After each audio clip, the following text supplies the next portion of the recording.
That should work? Okay, Ever. Okay. So, yesterday morning when we were talking as well and you were talking about the gunas, my question, it relates more to like masculine versus feminine energy as well, and if the Bhagavad Gita like has just if it differentiates what women versus men should do when they like give themselves to God and to Krishna, and how do they also women's like feminine energy is more intuitive as well. So how do you know which is your intuition versus like God's will and that the super soul, and that's my question, I guess. Okay. So there are two topics here, I think. Why don't we take the second one first, which was we have a feeling or a feeling, a thought, something that drives us to maybe think this is the right thing to do. What is that? Where is it coming from? Is that quote unquote intuition? And what exactly do we mean by intuition? Something that's truth, that's hidden underneath. Is intuition something that all of us have? Is there some body of truth that as a spark of spirit every one of us has access to, that is real and arises in our awareness at certain times? Is intuition some deeply seated data in our memory bank that comes up when we need it? Is it like any other thought, just as potentially whimsical and erroneous as any other thought that might pop into our head at any point in time?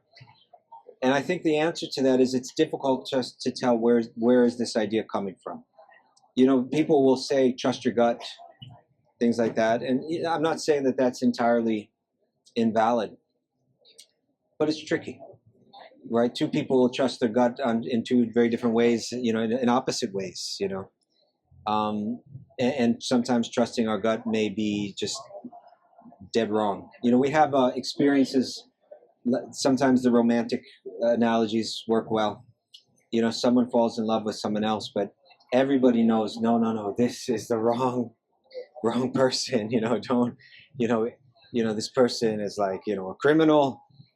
Yeah, but he's really sweet. And he's, got a history of this and that, and everybody can see it, but attachment can be a truth blocker. If we have attachments in our mind and in our heart, then sometimes we can't even see the truth right when it's front, and something feels like very real and it's coming from the gut, or it's, so that's possible. That's one possibility. Intuition may be a strong thought that comes through our reasoning, even through clear reasoning, and it's just like, yes, the truth of it and the logic of it and the sense of it rings, clearly through our mind, and we feel impelled, like, yes, this is right.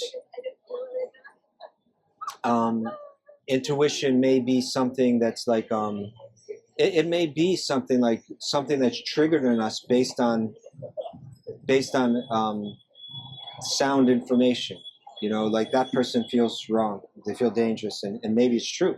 Or maybe we feel that and it's not true at all. Maybe they're just certain things about their appearance that trigger us, but that really don't speak to that person's character at all.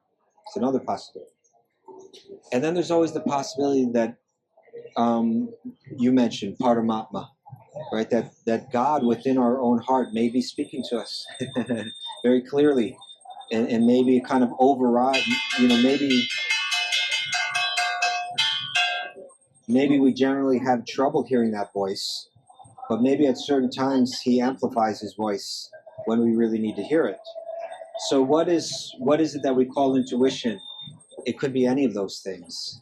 Yeah, but I do think that the more honest we are with ourselves, which is not always an easy thing to do, but the more truly honest we are with ourselves, the more sincere we are.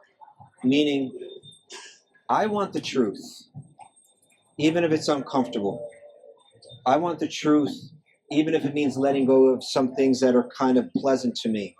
I want the truth no matter what the consequences are. I would believe that that would be a platform through which we are better suited to have truth arise in us, whether it's from our memory bank, whether it's coming from God within the heart, and could be, nicely labeled as intuition. But it's tricky. The yogis say that a wise yogi will try to hear that voice within, hear the voice of God within, hear the voice of Paramatma within, and then they want to confirm that voice without. They want to confirm that voice from the sadhus, from people that are living this life well and are thoroughly honest and are good-hearted and have the qualities that we would like to have more of. Detachment, compassion, lucid mind, and things like that. So maybe we have something we feel it's an intuition. It's likely still wise that we check with those well-wishers, wise well-wishers who know us, and maybe could be more honest with us about ourselves than we might even be able to be with our own selves. So that was one question. The other one had to do with male and female energies. Maybe you could just... Does the Bhagavad Gita speak to that? Not so directly, although right off the bat, Arjuna does say, we've got a problem if all these men die in the battlefield, because then there's going to be all women. They're not going to have husbands. And it's likely that will cause like a social instability. So there's a little talk of that. The other texts will go further into it. Yeah, but I would say, the modern, postmodern world that we're in right now, particularly like in the past 5 or 10 years, it's kind of extreme that a lot of people, they don't want to accept that there are even differences between men and women, or that any difference between men and women is a social construct, which I would say there's biological science that we have different hormones running through our bodies, that affect our emotions and the way that we think. And I think we do find in the Vedic literature that there's a beautiful balance that's spoken about there, that yes, there are differences. And granted, those differences are generalizations. Sometimes a woman may be a little bit more like this and a man may be a little bit more like that. And, we're not all these perfect stereotypical specimens. But that being said, in general, men think in certain ways and women think in certain ways that are different, and the combination of the two can be a very nice blend. So that is spoken about. You get some really interesting passages in the Srimad Bhagavatam, which I find is, not that I find, but is said to be the essence of all the Vedic teachings. And there, because it's going to the essence, a lot of times the superficial, other texts speak on superficial levels, which is the level that some people are ready to accept. But when you get to the Srimad Bhagavatam, it's like, now we're just going straight to the essence. And we want to illustrate that the superficial thinking can also often be problematic. There's one story I could share there. Real important. It comes in the 10th canto of the Srimad Bhagavatam. And there, Krishna is portrayed as the original, Adi Purusha, the person that's God behind everything, that everything comes from, all the avatars come from, all the goddesses come from, all the gods come from, all the Vedic teachings come from. He's it. This little boy who's running around in the forest, that's his personal feature. That's his beautiful, adorable, deeply loving, affectionate feature. Other features of God may have that to some degree. He's got it full. This is where God's showing his entire personality. And he plays in the forest with his friends. who are the deepest yogis, but in a mood of friendship with him, love, mood of love with him. And he and his friends are busy playing, and they get hungry. And so Krishna tells two of his friends, he says, you see over there, you see those brahmanas? They're doing a ceremony, they're doing a ritual. So brahmanas in the Vedic teachings are considered, these are the priests, these are people that are very well trained, very well behaved, expected to be very elevated in consciousness, rigid sometimes in the strictness of their practices, and very admired for that, very admired. So Krishna says to his friends, go over to those brahmanas over there. The ritual involves, fruits and so on. Ask them when they're done with that if we could have some of that to eat because we're hungry. And so the boys come. Now the boys come, they're not from the Brahmana community, the priestly community. They're from the farming community, And so the boys, run up to, in innocence and perfect in beauty. I mean, these boys, the beauty of these boys is indescribable. And with open hearts, pure hearts, they say to these brahmanas, these priests, they say, dear priests, Krishna has sent us. And he said, when you're done with your ritual, would we be able to have some food because he's hungry? And these brahmanas were so arrogant.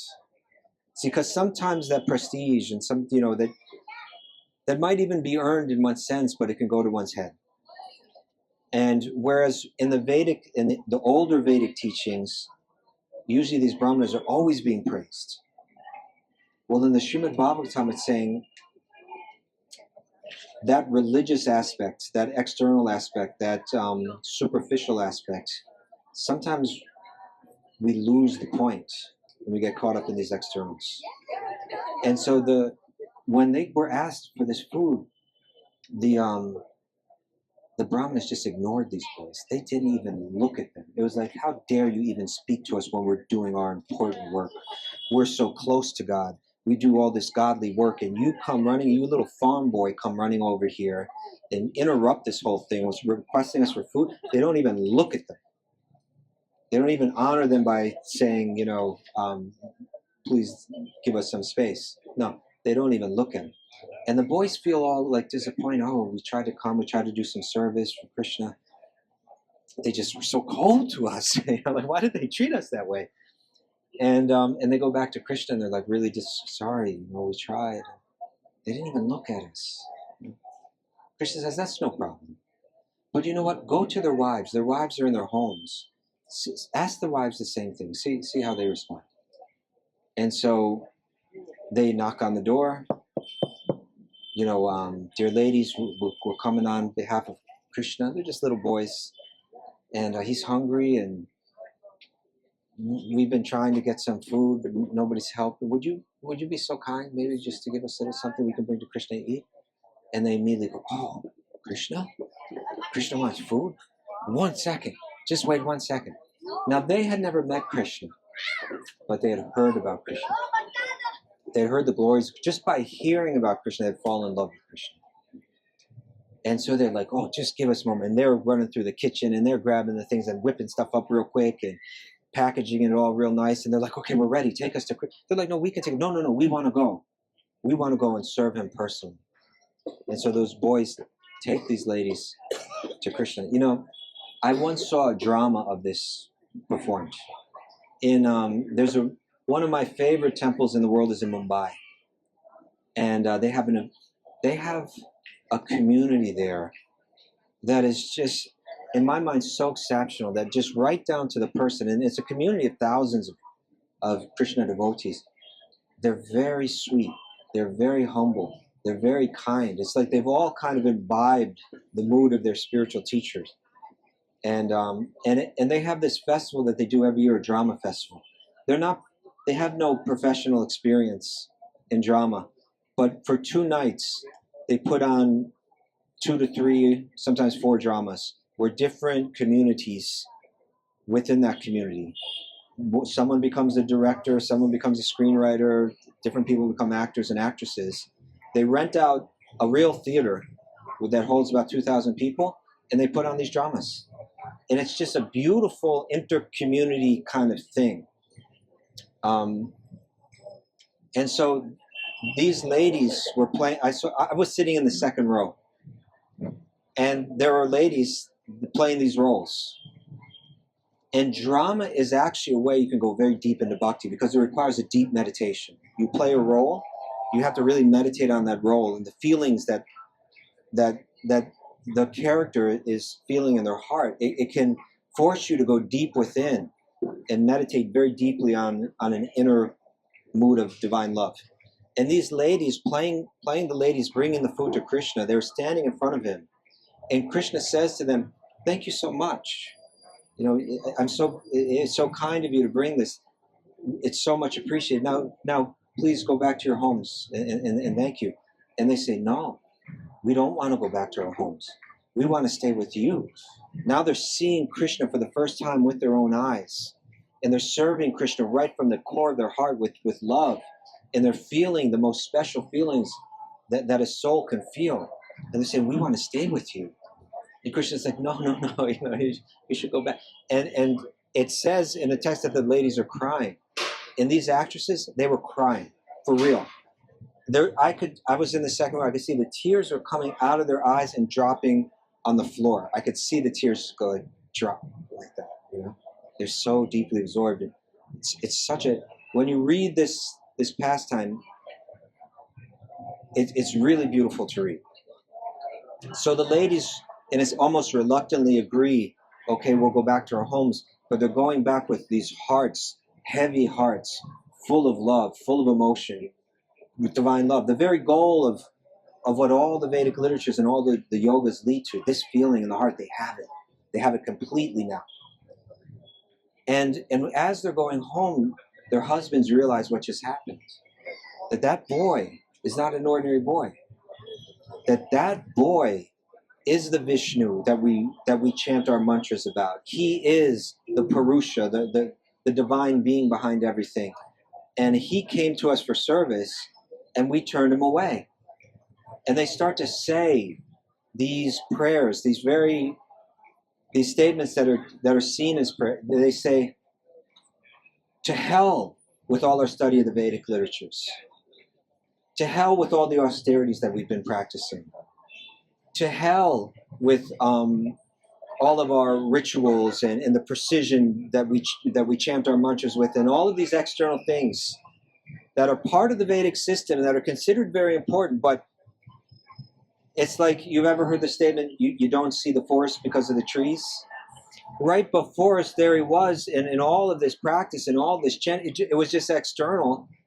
And when we had the actual chance to serve God with love, our own arrogance took over. Just that arose in our consciousness. And look at our wives. They never had any of that training. They didn't study all these texts. They don't memorize all these mantras. They don't perform all these rituals. But somehow they were at the place that you're supposed to get through doing all of those rituals and chanting all those mantras. They had love for God in their own heart. You know, so this Bhagavatam, it speaks a lot to this, and that sometimes that feminine nature is really important. And sometimes these ancient texts, they have a patriarchal, what's the word I'm looking for?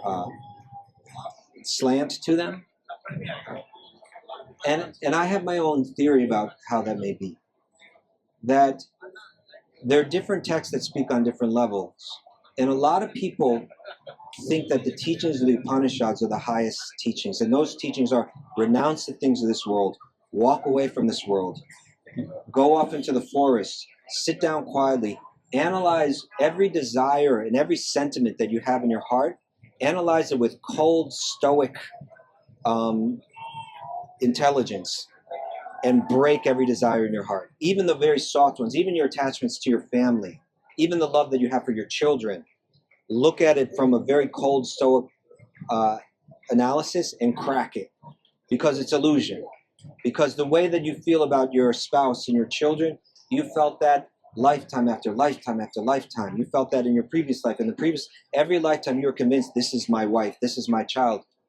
and then the material energy moves in such ways, and then you two are separated forever. So break that inside your own self, and that's like a type of jnana yoga.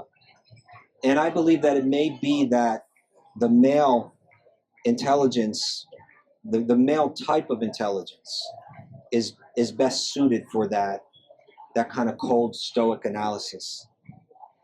So if you think that the teachings of the Upanishads are the highest teachings, then you may think it's better karma to be born with that male psychology. But when you come to bhakti, you see in the Srimad Bhagavatam it's revealing that when you have bhakti, you have everything that jnana has.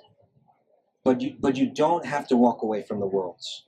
And you don't have to have this cold stoicism. It's really about having a very soft heart.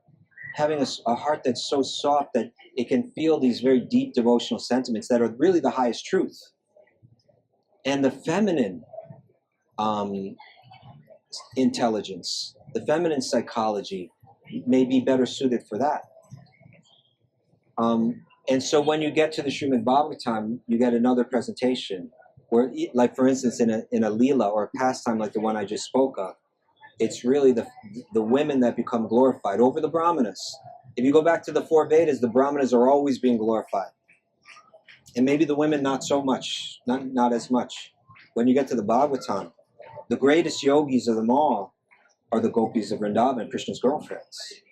You know, so I think you can find, going back to your original question, do these texts speak about these things? Bhagavad Gita is a simpler text in the sense that it's kind of a comparative study of the different dharmas, ultimately glorifying bhakti as the path, where in the end Krishna says, just surrender to me with love. I love you and I'm sharing this. You love me back. This will be the highest.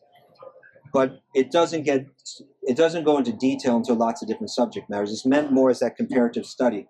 But Srimad Bhagavatam, that's a whole other thing. And I think there you might find a lot of interesting content to your question. Thank you. Okay, everybody. Any other questions? Yes. I'm terribly sorry.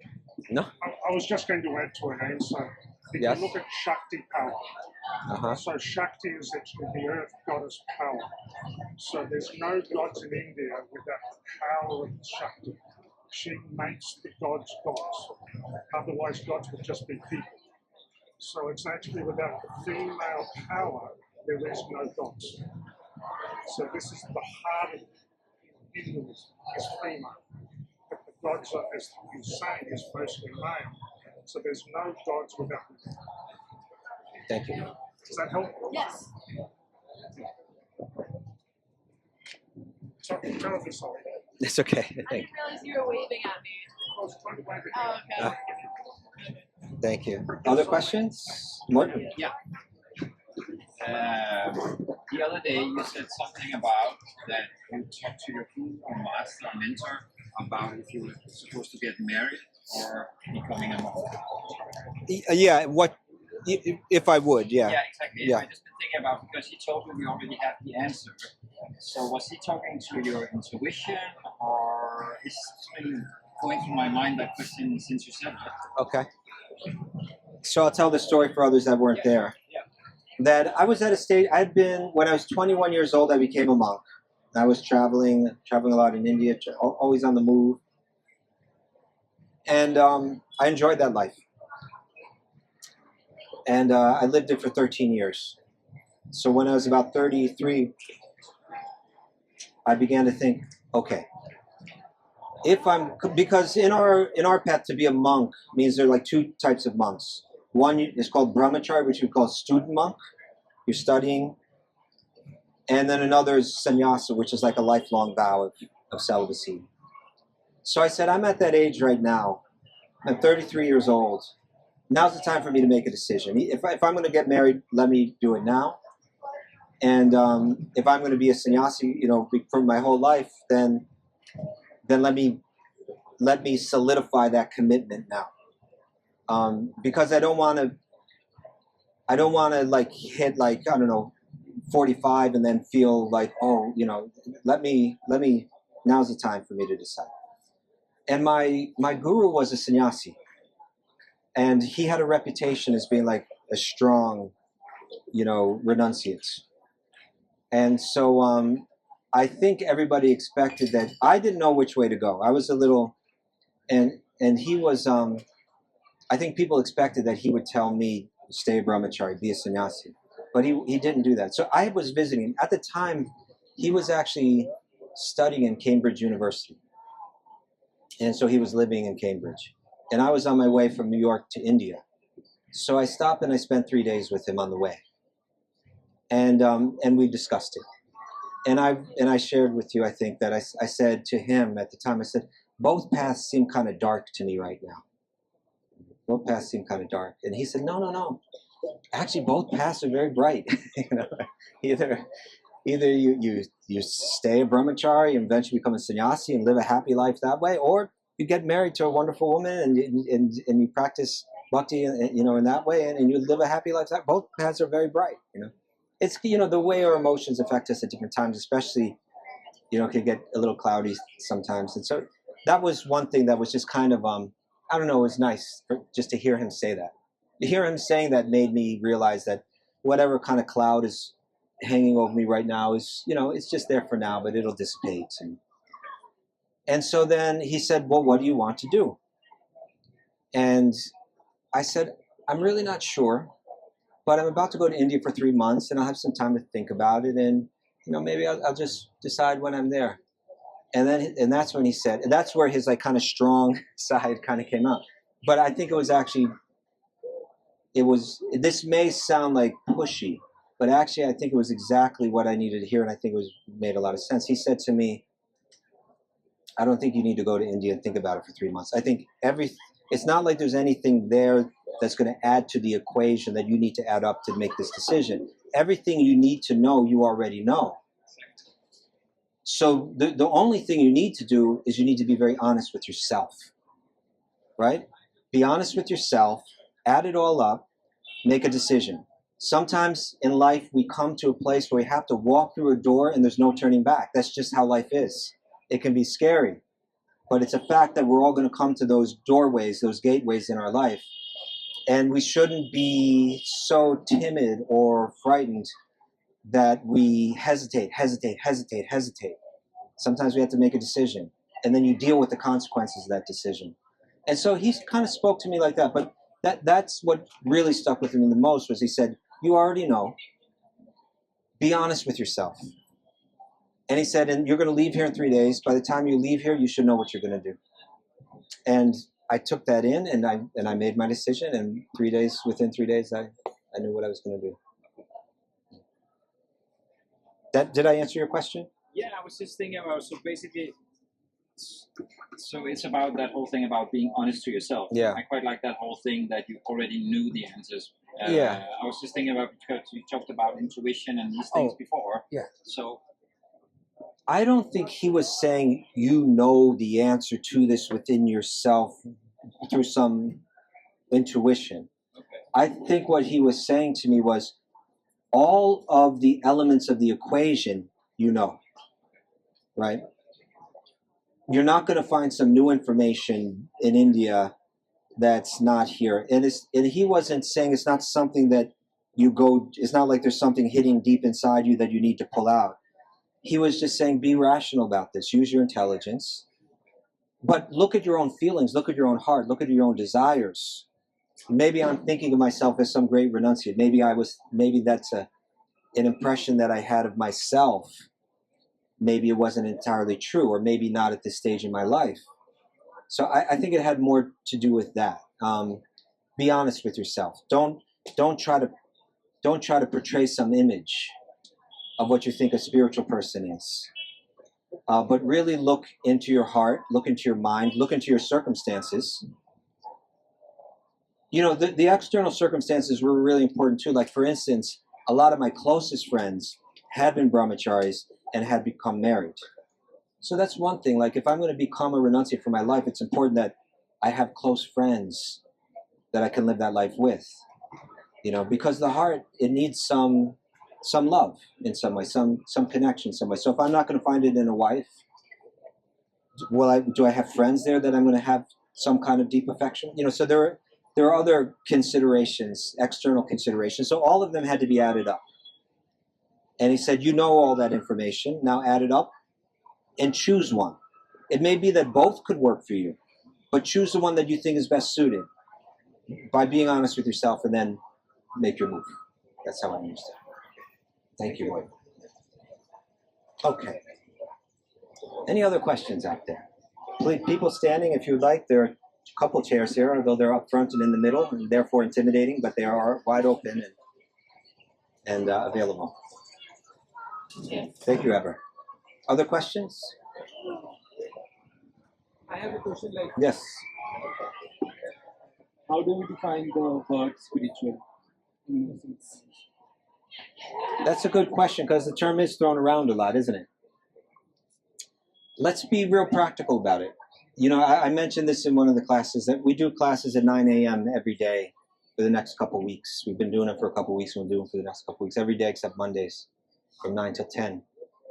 And I began in the first class to say this, that when the sages or the yogis of the Vedic tradition look at the universe and they want to analyze it and break it down into elements, they make one division first. They divide it into two. That this world is made out of two energies. One you could call, they have different terms. Sometimes they say Prakriti and Purusha. Sometimes they say Pada Prakriti and Apada Prakriti. But essentially what it means is material energy and spiritual energy.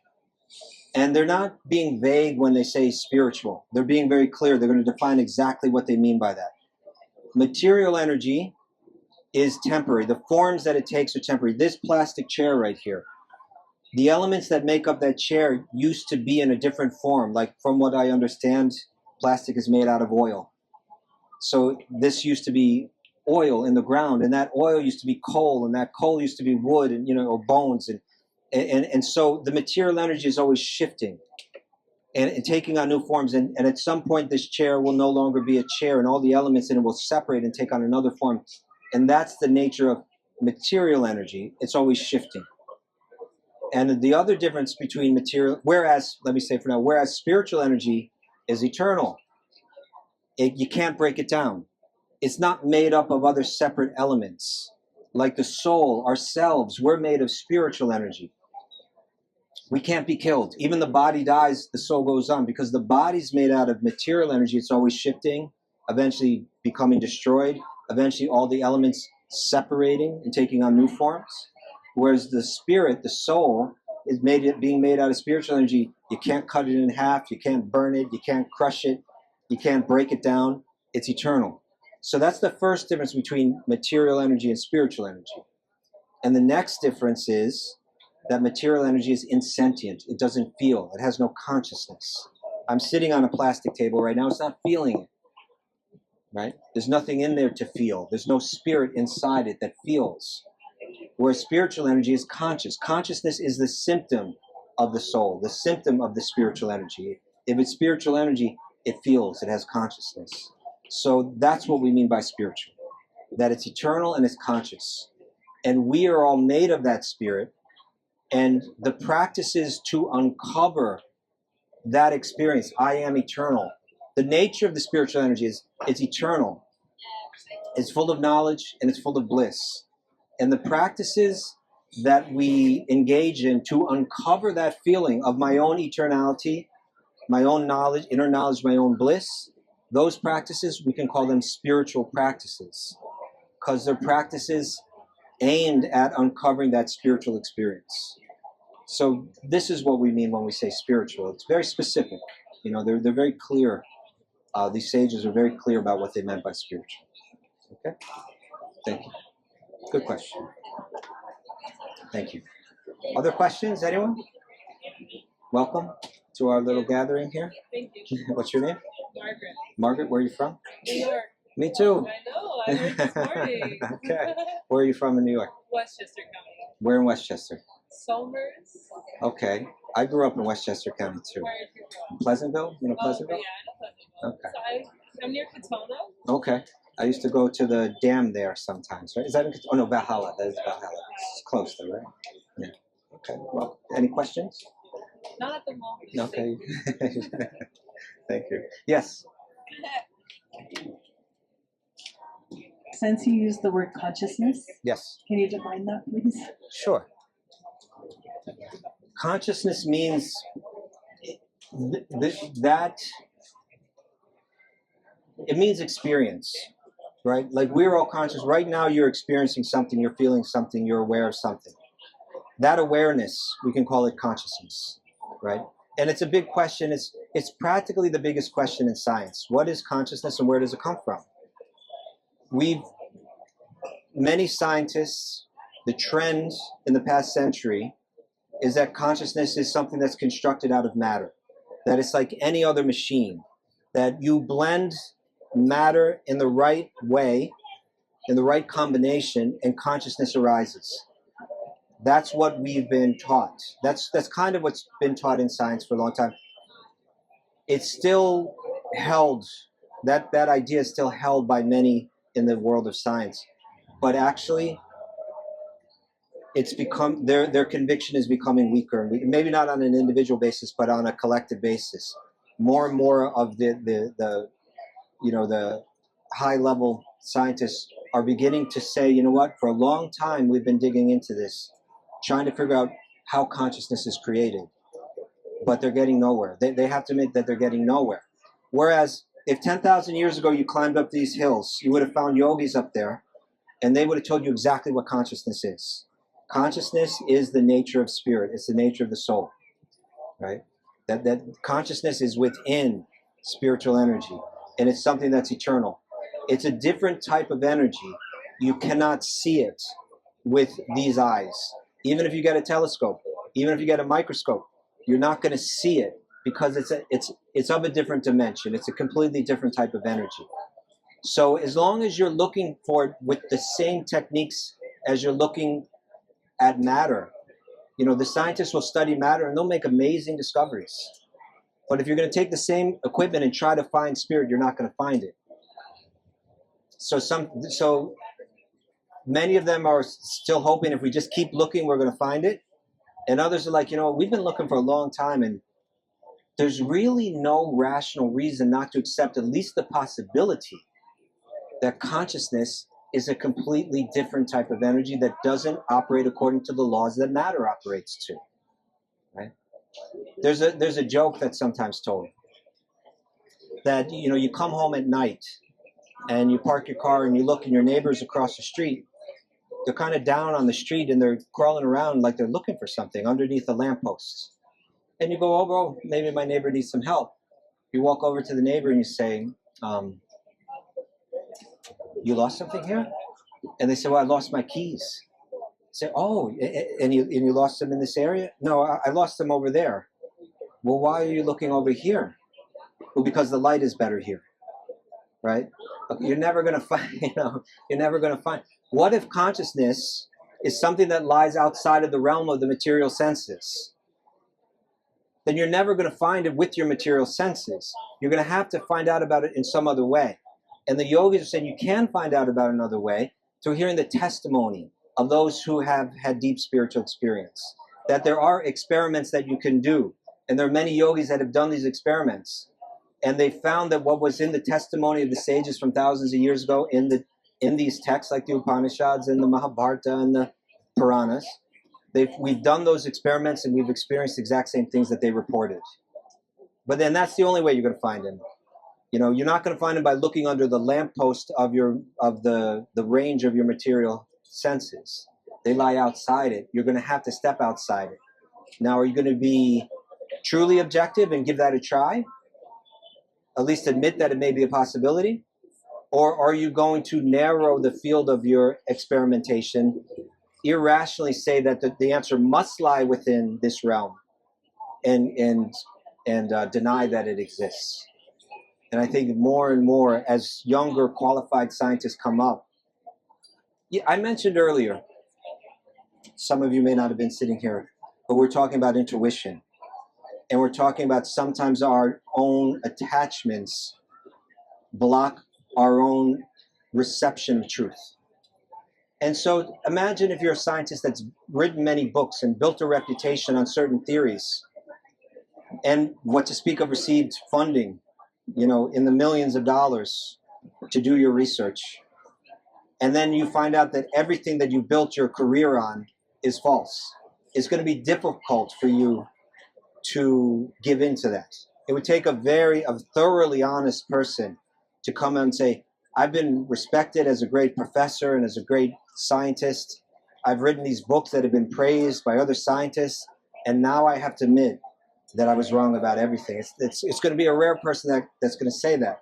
But I think as younger scientists come up, they're questioning, the older science, and they're saying there's no solid reason not to accept that this is at least a possibility. It's something that we should entertain.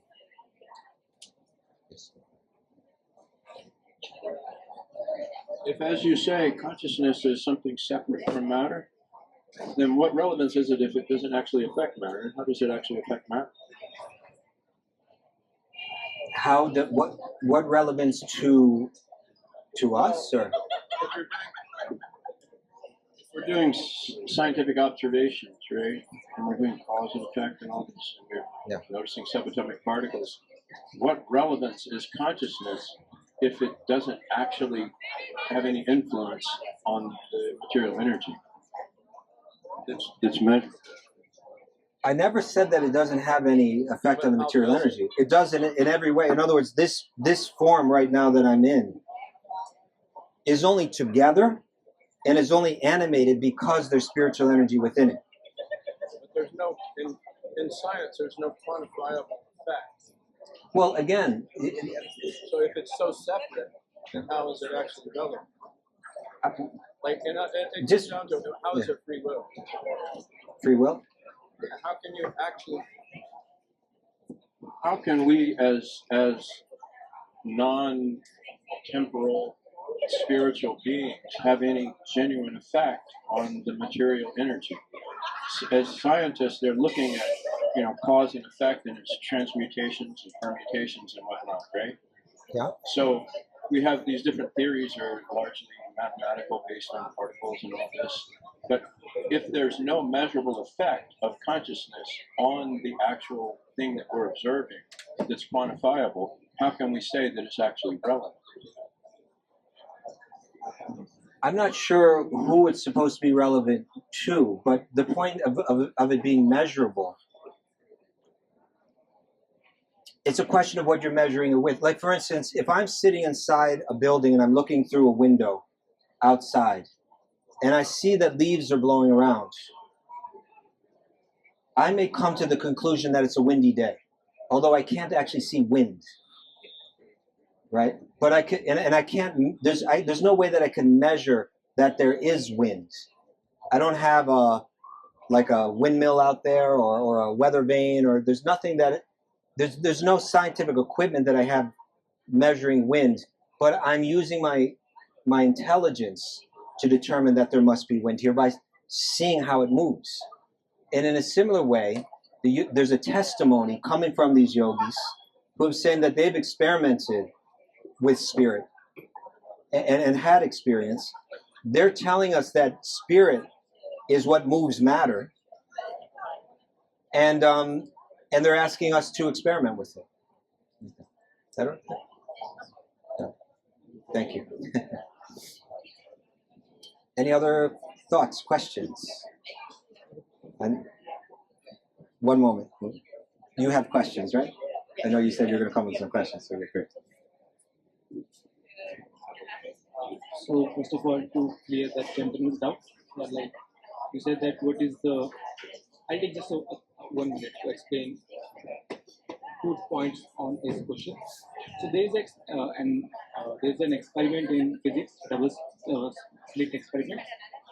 So when you throw electrons through holes, so let's say you throw electrons to a sheet, and you're not observing it, so there will be dots formed on the screen. That is the measurement problem. It is not like So when you try to measure it, it changes properties.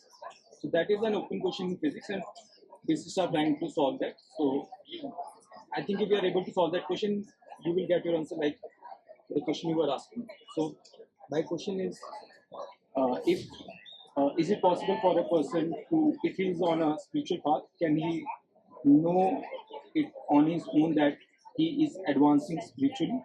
And if yes, then how? Well, the two things. Sometimes as we advance spiritually, we actually feel that we're not so advanced. And even feeling that we're not so advanced may be the evidence that we're not. Because it's almost like if you're wearing dark clothes, you may feel that they're very clean and they're not. And if you're wearing very light clothes, then even the smallest little speck seems prominent. And so sometimes as one advances spiritually, the humility that is within spirituality becomes very prominent, and one begins to feel, I'm just a beginner. I'm just a beginner. That's the feeling that they have within, when actually they're really quite advanced. But how would you know? You will feel that bliss. When one actually feels the bliss of the self, you know it. You know, when your true nature rises in you, you will know it.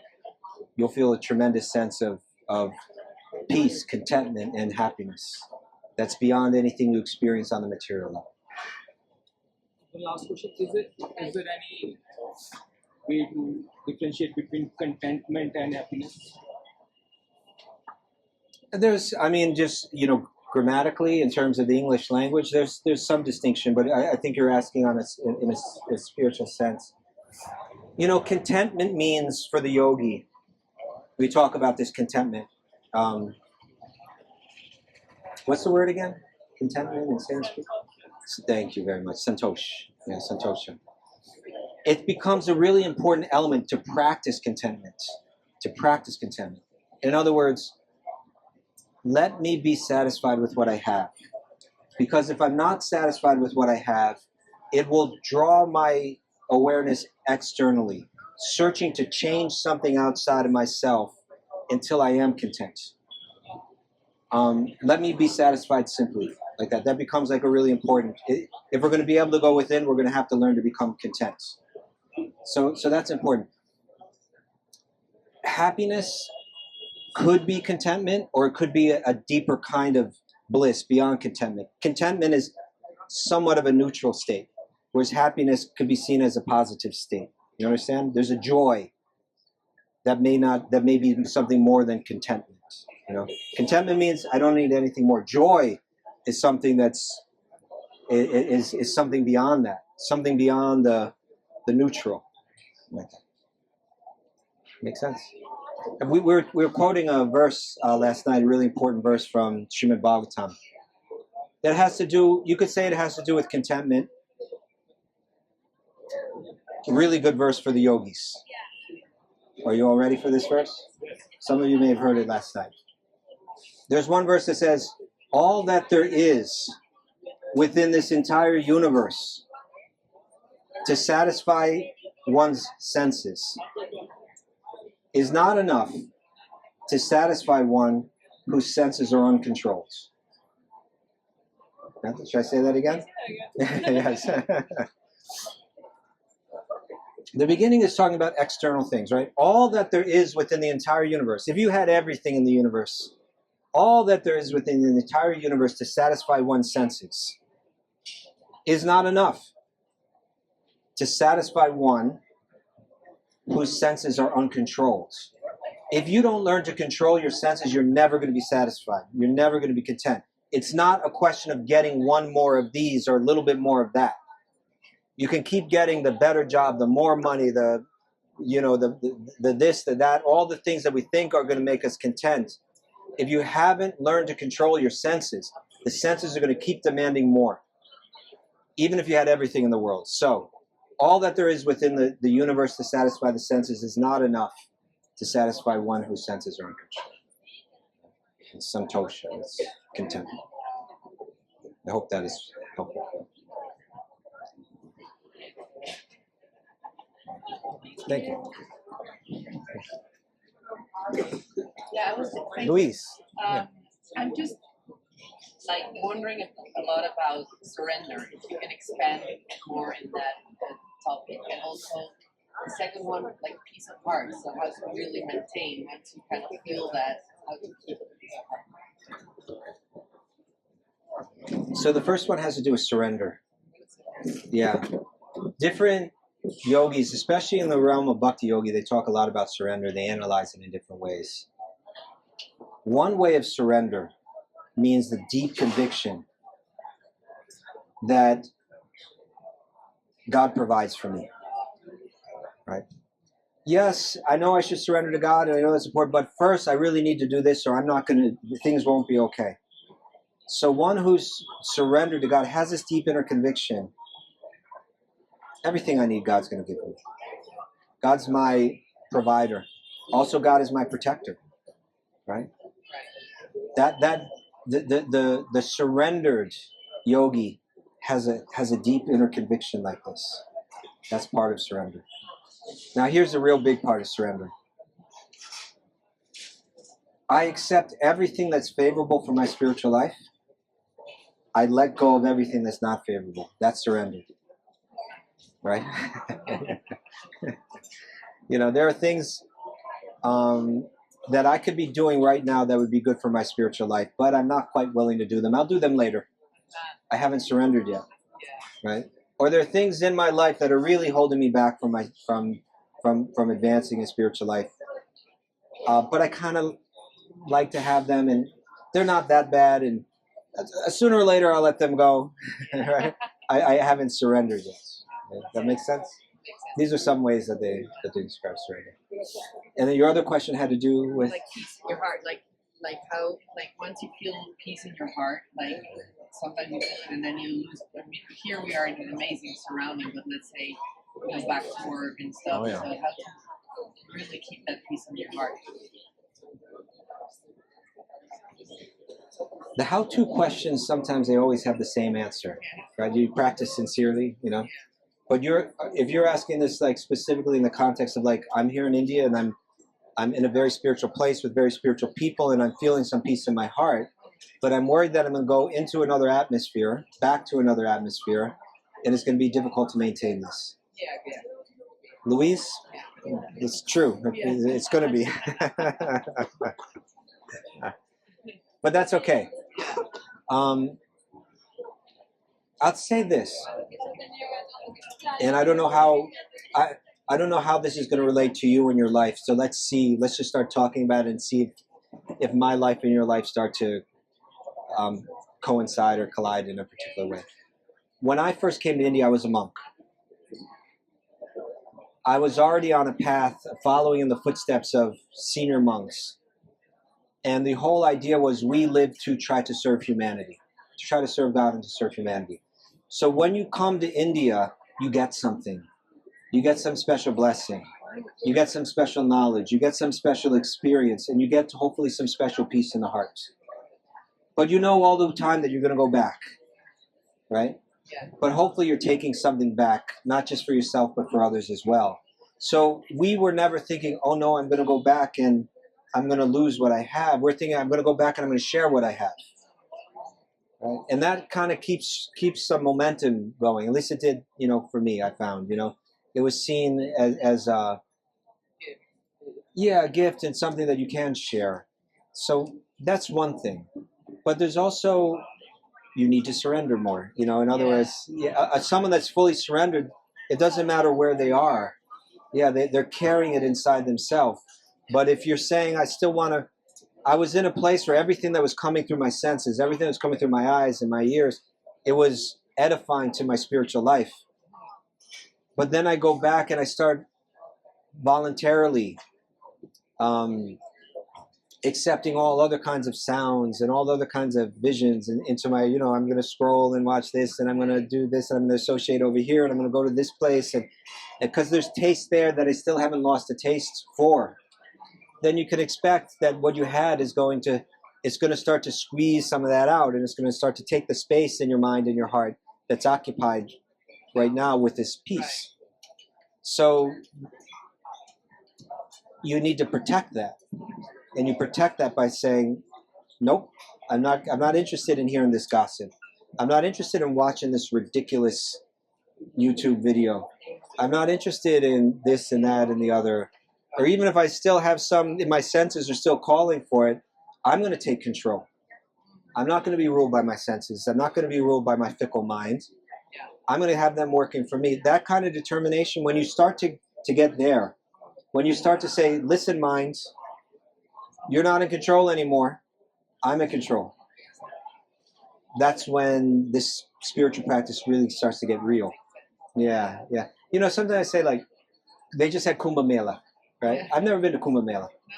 Never. But you can see some far out people there. Sometimes you see like a yogi, and they'll have their arm up in the air, and they hold it there for years and years and years. Like they take a vow, I'll keep my arm up in the air for like 15 years.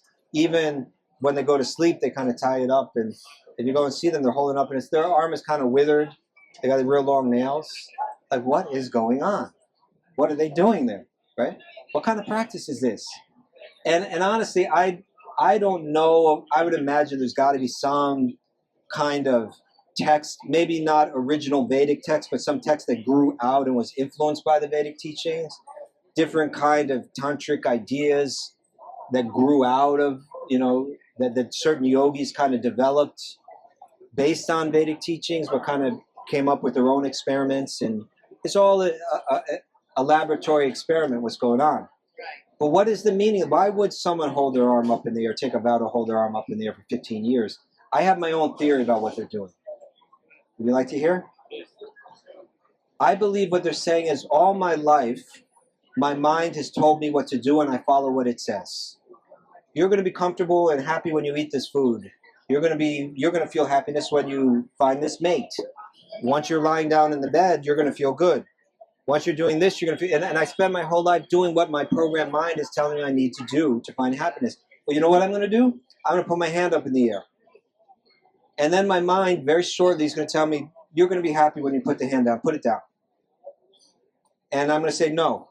I've been listening to you all this time, and now I'm going to do what I want to do. And then it's going to start, you know, a little more time will pass and say, no, really put it down. This is really uncomfortable. And I'm going to say, I don't care if it's uncomfortable. I don't care if you're uncomfortable. I don't care if my shoulder's uncomfortable. That's not me. I'm the soul within, and I'm taking control now. And then it's going to start to scream, I can't take this anymore. Put it down. No. Through this one act of defiance, I'm going to tell my mind I'm in control now. And it's going to surrender. Right? It's going to surrender. It's going to back down and say, I gave up. I kept yelling and I kept screaming, and that soul wouldn't listen anymore, and now I give up. And so again, through like one act of defiance, I want to conquer the mind. That's my interpretation of that kind of practice. That's what they're doing. Interesting, right? Yeah. So we may not do it like that, but we may do it by saying, I heard some interesting information. I saw some very deeply spiritual sights. I had some good spiritual experiences. I got deep into this kirtan. I heard this explanation of Bhagavad Gita. I met really deeply spiritual people, and it filled my heart, and I want to keep it. I don't necessarily have to hold my hand up in the air for the next 15 years, but when I go home, I may say, I'm going to cancel my Netflix subscription, right? You know, like that's my act of defiance. Or like that. There will be important decisions that you have to make to protect what you've got inside yourself and not to become a victim of your own mind. Okay, thank you, Louise. Any other questions? If you have more, Louise, you could feel free to hog the mic. Well, maybe it's more like your experience. Like at the moment, I'm like feeling okay. I should maybe go deeper into the practice, commit to one path. I don't have like one specific spiritual path defined yet. Yeah. So I'm curious, like, how did you choose like really the Krishna path, and like, are you kind of trust it, of course, and then like, how do you say, okay, this is really bringing me where I want to go? Yeah. That's a good question. Now, of course, I didn't grow up in the Bhakti Yoga tradition. I grew up as a Catholic. How much did I believe in it as a kid? Honestly, I think I kind of always believed that there was God. I think I kind of saw some beauty in the character of Jesus, but it wasn't at all prominent in my thoughts. As much as I had to toe the line as a kid, I did. I'd go to church. Once I got a certain age, I was allowed to go to church by myself, but I still had to go. So I would go to the church, see who the priest was, and then leave. And then when I go home, because I knew my parents would ask, well, who was the priest? Who gave the mass? So I'd have to be able to say. But it wasn't in any way alive in me. All that Jesus embodied and all that he taught, it wasn't at all alive in me. But I was searching. I was searching for some kind of deeper truth in life, even from a pretty young age. And I was looking through music, through politics, trying to find out, what is the meaning of this life? What am I meant to do? What am I meant to embody? How am I supposed to live? And when I hit my teenage years, about 15 years old, I was kind of exploring New York City, downtown New York. There's a lot to explore.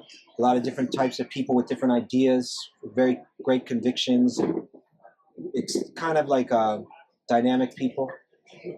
And as I looked more into the world of politics, the more I looked, the more I got disappointed, I would say. Even like these radical groups. I was kind of like a little radical in my mind, politically and all of that. Even when I was like 13, I was reading books by like Abby Hoffman and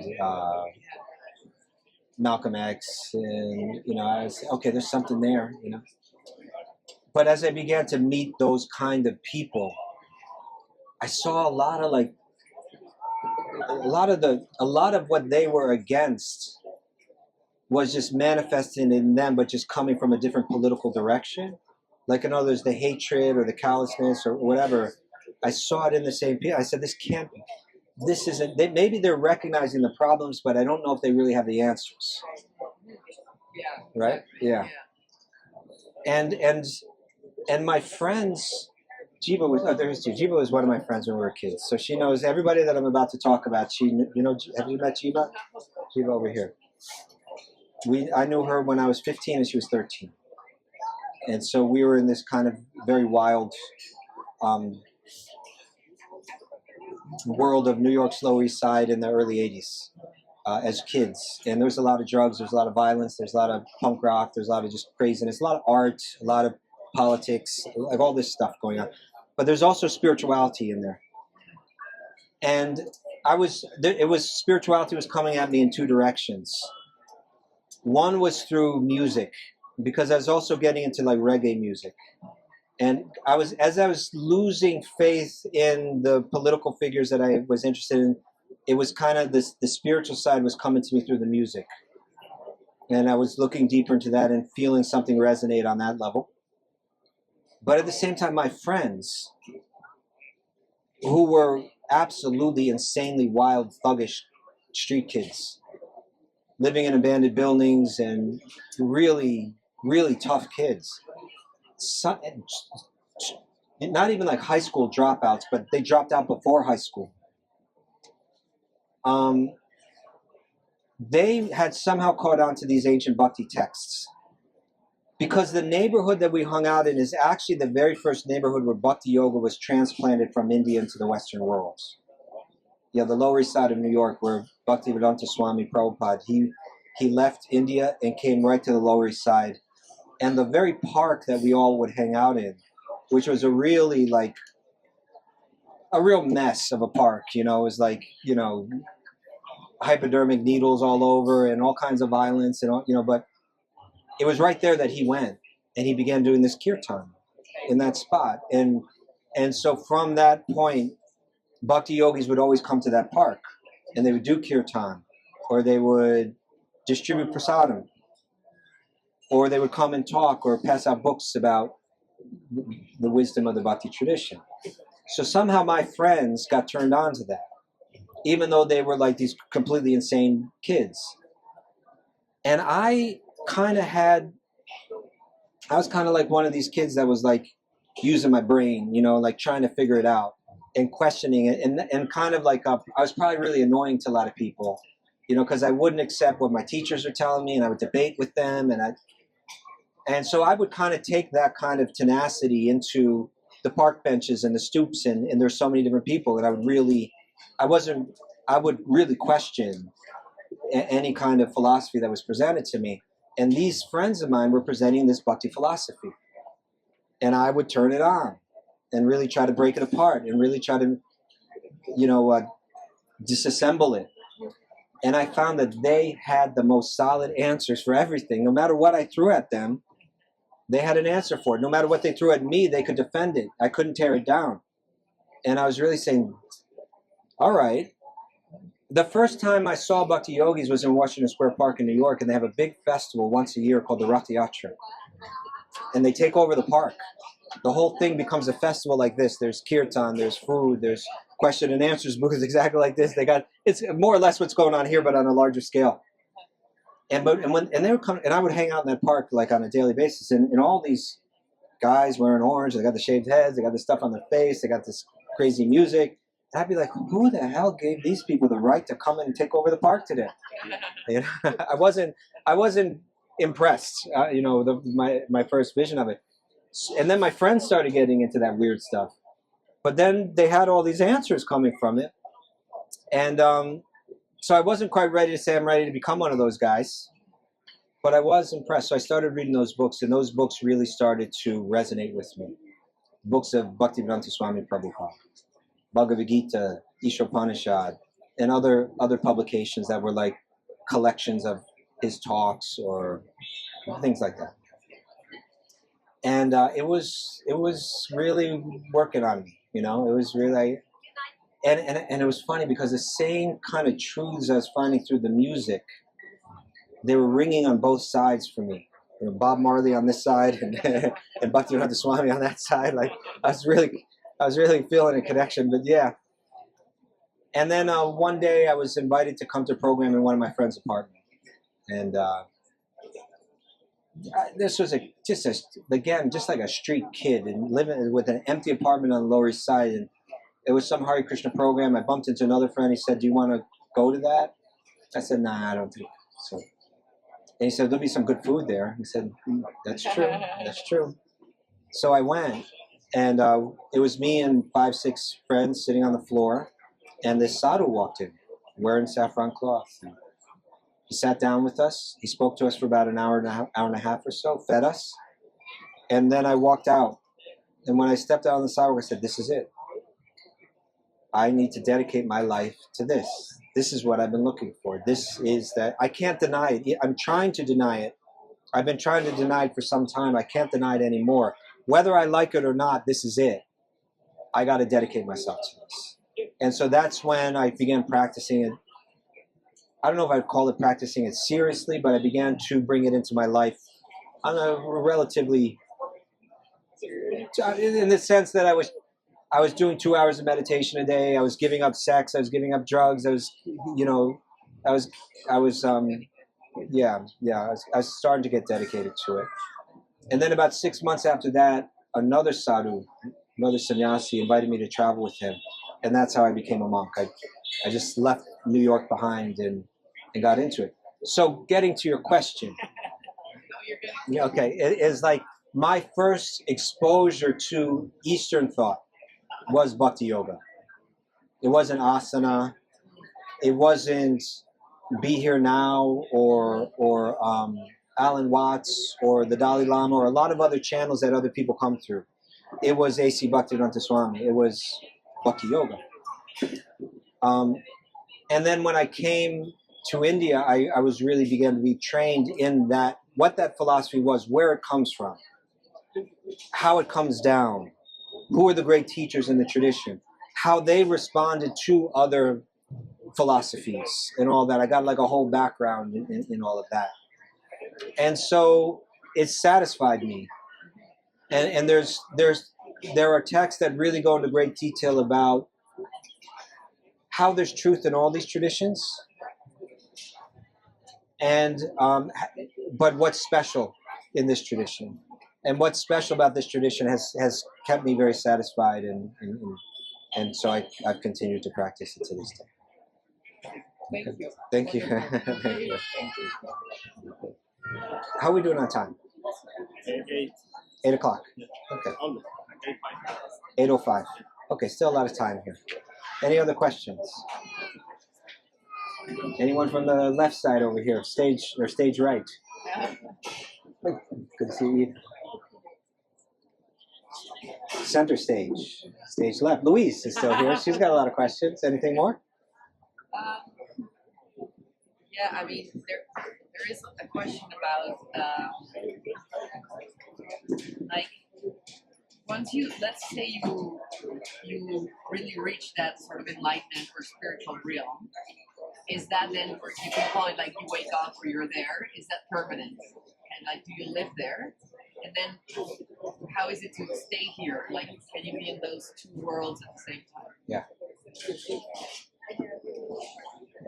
There's, at a certain point, you stay there. At a certain point, even if you're here, you're there. In other words, even if you're still within the realm of the material, internally you're so deep in the spiritual that it doesn't go away. That you don't have to worry like you're worrying right now. It's like, I'm going to go back and... Exactly, yeah. No. It's permanent. Yeah, it's solid. Krishna will give that promise in the Bhagavad Gita. You go to that place that you never return. But these texts do talk about people that by their will can travel through the spiritual realm into the material realm and move around, but they're not losing that state of awareness, that elevated spiritual state of awareness. So, like, we practice, right? We all practice and we do our thing, but there's also this element of grace. So how does that combine so that there's always this, like, you try, we call him, and then, like, is that something we would just wait for a lifetime, or is that something we can just... That's a very important question, Louise. Yeah. In South India, there's a bhakti lineage called the Sri Sampradaya, sometimes called the Ramanuja Sampradaya. Sri means it's said to be the lineage that descends from Sri, from the goddess Lakshmi. Ramanuja Sampradaya means that one of the great prominent teachers was named Ramanuja. So you can call it Ramanuja Sampradaya. You practice yoga? You're familiar with Krishnamacharya? So they wear that big tilak, that really big tilak, the big mark on their forehead. That's the Ramanuja Sampradaya.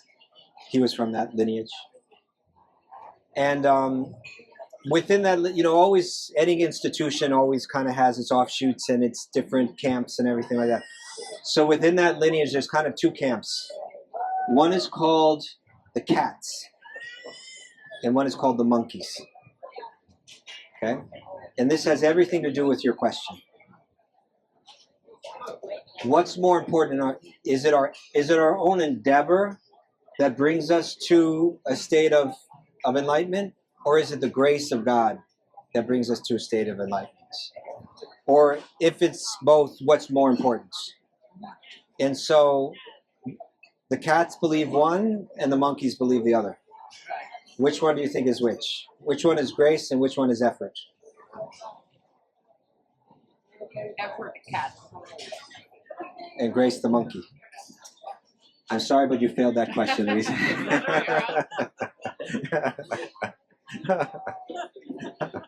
Neither. But good try.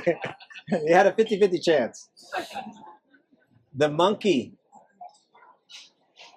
Have you ever seen, you've seen monkeys around here. Have you seen a baby monkey with a mother monkey? Have you seen them moving around together? Have you ever seen the baby monkey get underneath the mother monkey and hang on? So that monkey the mother moves the monkey by the effort of the baby. The baby has to hang on. It's got to invest its own effort. Whereas the kitten just gets picked up by the back. It doesn't have to do anything. It's all the grace of the mother, right? No effort involved at all for the kitten. So one school emphasizes more that this is a school of effort. You got to practice very strictly, and by your effort you can advance. They don't deny grace for sure, but they emphasize effort. The other school emphasizes grace. Our lineage says is both. Yeah. And they say that in Krishna's Leelas, there's so many things in one. people look at them and say, these are childish mythological stories. They have no idea. They have no idea. These are very, very ancient texts. We say they're eternal. They're written in absolutely exquisite poetry. They have deep moral teachings in them. They have very deep spiritual teachings in them. They even have teachings on all levels of like social teachings and so on. But they speak about the deepest spiritual states of awareness in the realm of divine love. And they portray it in the most captivating and insightful ways. And they grant the one who meditates on them the ability to enter into them. That's how the sages understand them, through their own experience and their own practice. So I'll share one of those leelas. It's a very famous leela. And that's the story of little sweet baby Krishna, little Krishna. You've seen him sometimes and he's got his hand in a pot of butter or yogurt. So the Srimad Bhagavatam tells this. There's a lot of meaning to it. Yes, it's cute and adorable, and that's fine, but there's much, much, much more to it. And that is that Krishna's mother Yashoda is breastfeeding him.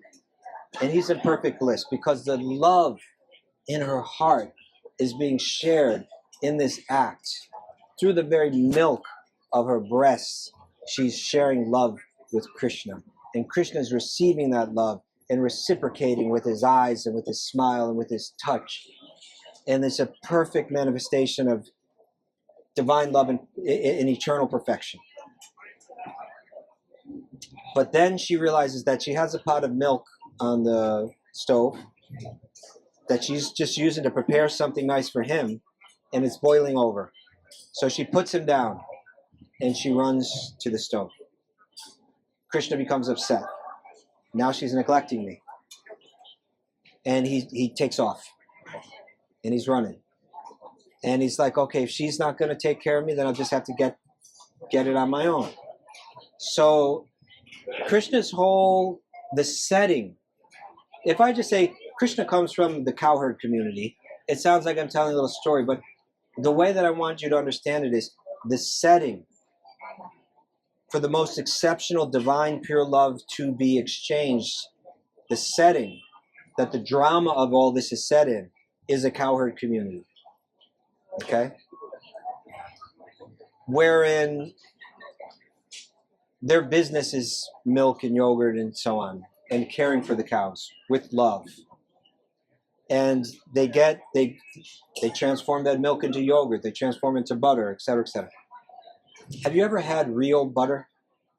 Like, not this yellowish stick that they have, but like right from a cow, it's sweet. You know, it's like, it's incredibly delicious. And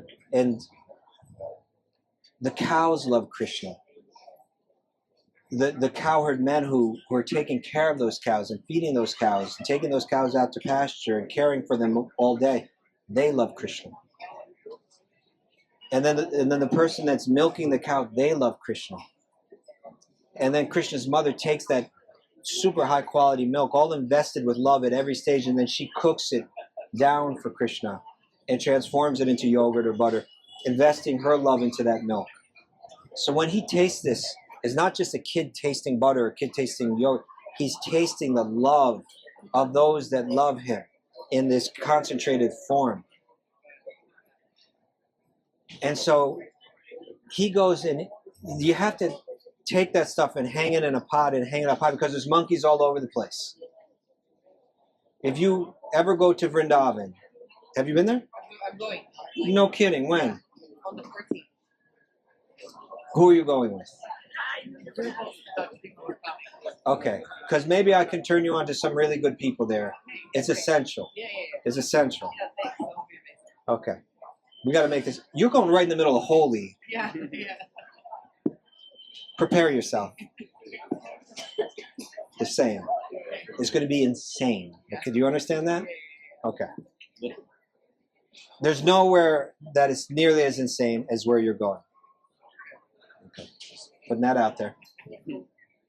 So, because I was going to say, you see the monkeys everywhere there. There's tons of monkeys. Not like here. Here you see some monkeys there. Oh, yeah. Lots of them. Okay, so Krishna, he grabs one of those pots. He climbs up on the shoulder of his brother.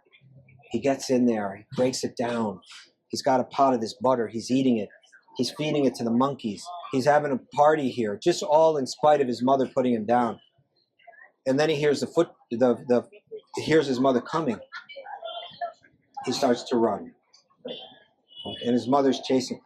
She's seeing the buttery footprints around. And Krishna's footprints aren't like ordinary footprints.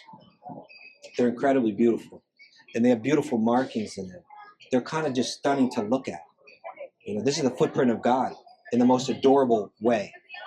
Even when we see little kids' feet, we think they're adorable, right? Krishna's feet are all adorability rest in those feet. And so she's chasing him, and she doesn't think of him as God. She thinks of him as my beautiful boy. She doesn't know that he's God. One time, Krishna's friends told her, Krishna's been eating the dirt. And she said, what? Why would Krishna, why would you do such a thing? I give you good food all the time. Why are you eating the dirt? And Krishna says, they're lying. They're not telling the truth. I swear to you, I haven't been eating dirt. He says, let me look in your mouth. And she looks in his mouth. You know what she saw? She saw the entire universe in the mouth of Krishna. And she even saw within that universe herself looking into Krishna's mouth and seeing the universe in there. And then in there, she's in that and looking at like what do they call it, an infinite regress. And then for a moment, she's like, how is the universe in my little boy's mouth?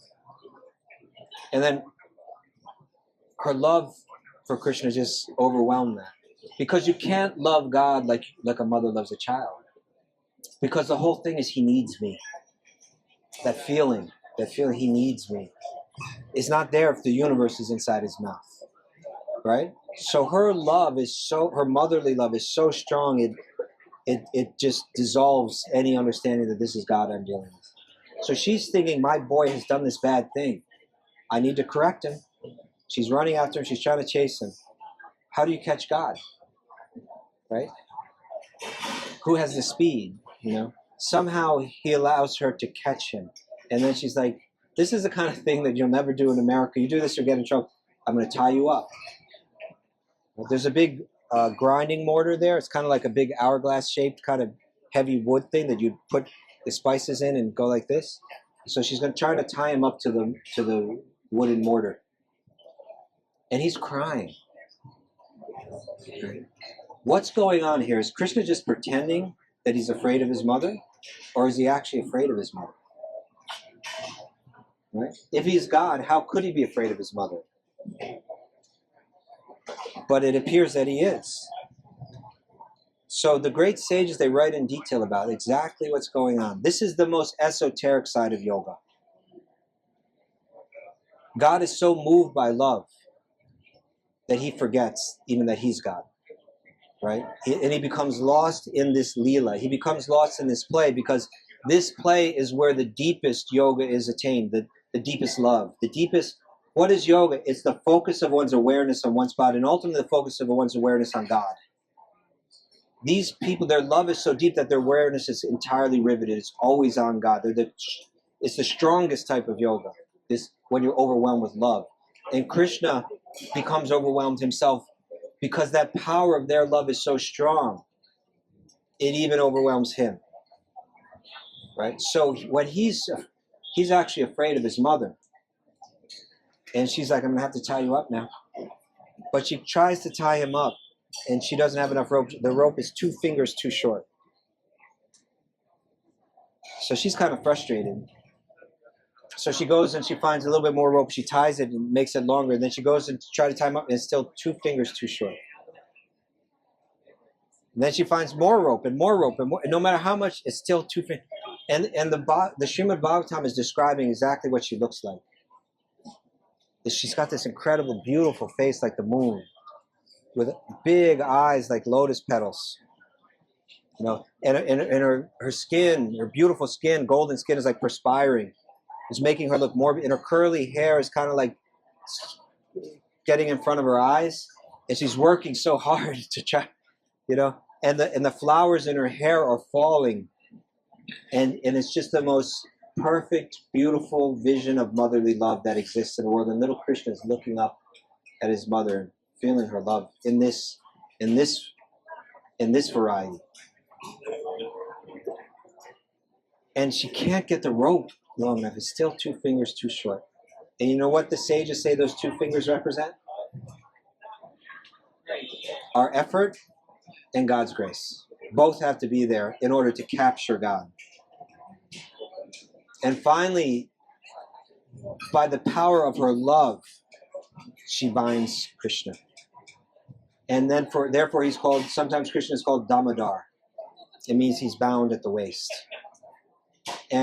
But we also know him as Damodar because if our love is strong enough, we can bind him within our own heart. But we say that it's both. It's effort and grace. We must put in the effort, but we're entirely dependent on the grace.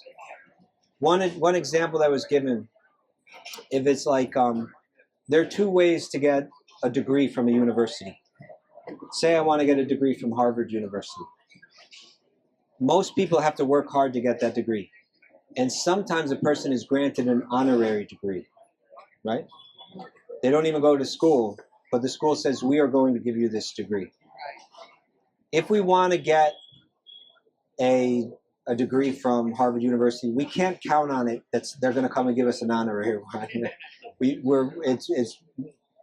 really have to put in the effort and try. But we believe that as much as we try, we're dependent on Krishna's grace. So we put in the effort, and we pray for the grace as well. We pray for the grace of Krishna, but we also believe that the potency of bhakti, the blessing of bhakti, it comes from Krishna, but it comes from Krishna through Krishna's devotees. And it's said that the devotees of Krishna are even more merciful than Krishna himself.